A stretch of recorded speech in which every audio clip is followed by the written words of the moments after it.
में हीरो मतलब एकदम सिक्स पैक एब्स, स्विट्जरलैंड में गाने और 500 करोड़ क्लब। लेकिन 3 ऐसे एक्टर्स भी आए जिन्होंने सबको बता दिया कि एक्टिंग के लिए ना एब्स चाहिए, ना हाइट चाहिए और ना 100 डांसर्स की आर्मी, सिर्फ एक चीज चाहिए, टैलेंट। जी हाँ, बात हो रही है नवाजुद्दीन सिद्दीकी, इरफान खान और मनोज बाजपेयी की। उनके स्ट्रगल्स, उनके बेस्ट रोल्स, उनके हाइस एंड लोज और सबसे इंपोर्टेंट, इनमें से असली एक्टिंग का बाप कौन है। तो चलो शुरू करते हैं। सबसे पहले बात करते हैं बॉलीवुड का असली गेम चेंजर। 90s के टाइम जब सब एक्टर्स राज और राहुल बन रहे थे, तब एक आया सत्या और उसने बॉलीवुड का नक्शा ही बदल दिया। इधर भाव कलेक्शन जिताया कौन? भीखू मात्रे। मुंबई का किंग कौन? भीखू मात्रे का कैरेक्टर, एक गैंगस्टर जो मुंबई के किंग होने का ड्रीम देख रहा था, मनोज बाजपेयी ने ऐसे जिंदा किया कि लोग समझ ही नहीं पाए ये एक्टिंग है या रियलिटी। भीखू मात्रे का रोल ओरिजिनली मनोज के लिए नहीं था, लेकिन राम गोपाल वर्मा उनका ऑडिशन देखकर हैरान हो गए। उसके बाद शूल 1999 में रिलीज हुई, जिसमें उन्होंने एक ऑनेस्ट कोप बन के करप्ट सिस्टम के अगेंस्ट लड़ाई दिखाई। ये रोल इतना पावरफुल था कि मनोज को नेशनल अवार्ड मिल गया। और फिर आई जुबेदा, पिंजार, अलीगढ़, जिसमें उन्होंने अपनी एक्टिंग की रेंज दिखाई। खाली कीजिए, कब रख के खाली कीजिए, तुझे हाइला है? समझता क्या है तुम अपने आप को? है? लेकिन असली धमाका हुआ अनुराग कश्यप की गैंग्स ऑफ वासेपुर से।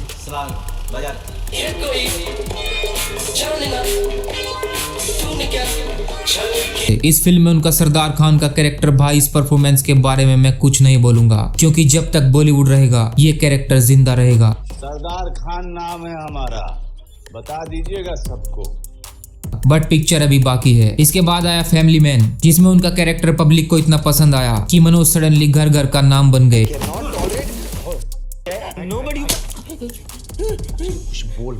तो मनोज ने बॉलीवुड के लिए कंटेंट ड्राइवन सिनेमा का दरवाजा खोला। अगर मनोज ना होते तो शायद नवाज को भी अपना चांस ना मिलता।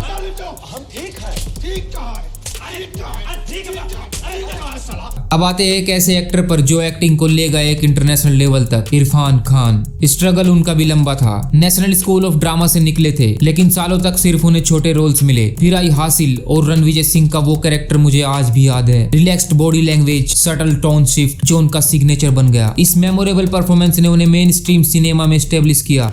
रात को चुपके से छुपके गया, गोली चला दी, गाय बकरी औरत बच्चा। और उसके बाद 2004 में आई मकबूल विशाल भारद्वाज की ये मूवी कल्ट क्लासिक बन गई। पंडित, तेरे चौपड़ खाने में मुझे विश्वास होता ना तो आज मैं तेरी जबान काट डालता। इस फिल्म में ग्रेट एक्टर्स की भरमार थी, जैसे ओम पुरी, नसीरुद्दीन शाह, पंकज कपूर, पीयूष मिश्रा। लेकिन इरफान के आंखों के जादू के सामने सब फीके पड़ गए।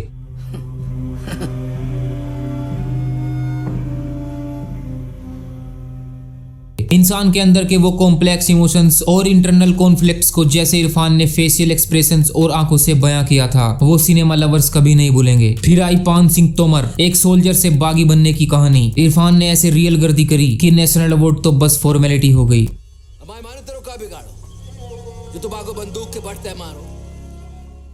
फिर आया लंच बॉक्स, जिसके लिए उन्होंने नोलन की मूवी इंटरस्टेलर छोड़ दी थी। ये फिल्म कांस फिल्म फेस्टिवल तक गई और दुनिया को समझ आया कि इंडियन एक्टर्स सिर्फ नाच गाना नहीं, इमोशंस का भी समंदर ला सकते हैं। और फिर इरफान ने हॉलीवुड भी कॉन्कर कर लिया। Slumdog millionaire, life of pi, the amazing Spiderman, Jurassic world, inferno. Irfan के पास एक ऐसी आंखों की एक्टिंग थी जो डायलॉग से ज्यादा बोलती थी। मतलब बंदा सिर्फ देख लेगा तो आपको गूस बम्स आ जाएंगे। और ये क्वालिटी बॉलीवुड के 99% हीरोज के पास नहीं है। अगर ये एक्टर आज जिंदा होता तो मैं बता नहीं सकता ये आज किस लेवल पे होता, क्योंकि इरफान खान उस टाइम अपने करियर की पीक पर थे। ये फंक्शन का लिहाज कर रहा हूँ, खुदा की कसम, नहीं तो यहाँ पे गाड़ देता मैं तुमको।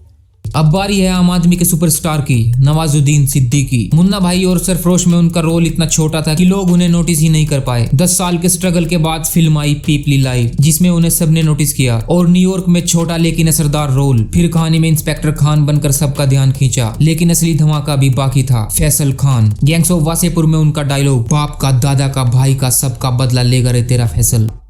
दादा का, भाई का, सबका बदला लेगा तेरा फैसल। ये बोल के नवाज एकदम कल्ट हीरो बन गए। उसके बाद किक को मैं कहूंगा अकेले उन्होंने अपने कंधों पर उठाया। पहले आती थी हाले दिल पे हंसी, अब किसी बात पे नहीं है। इसके बाद उनके पास प्रोजेक्ट्स की लाइन लग गई। लेकिन मानसी द माउंटेन मैन में उन्होंने 22 साल तक पत्थर तोड़ने वाला कैरेक्टर इतना रियल बनाया कि ऑडियंस रोने लग गई। बहुत जोर है, अरे भरम है भरम। रमन राघव 2.0 में एक साइको किलर बनकर उन्होंने सबको डरा दिया। और सेक्रेट गेम्स में गणेश गायतोंडे मतलब वेब सीरीज का असली बाप। नवाज की स्ट्रेंथ ये है कि उनके अंदर ग्लैम का 0% है और टैलेंट का 100%। बंदा जितना रिलेटेबल है उतना ही डेंजरस लगता है स्क्रीन पर। 35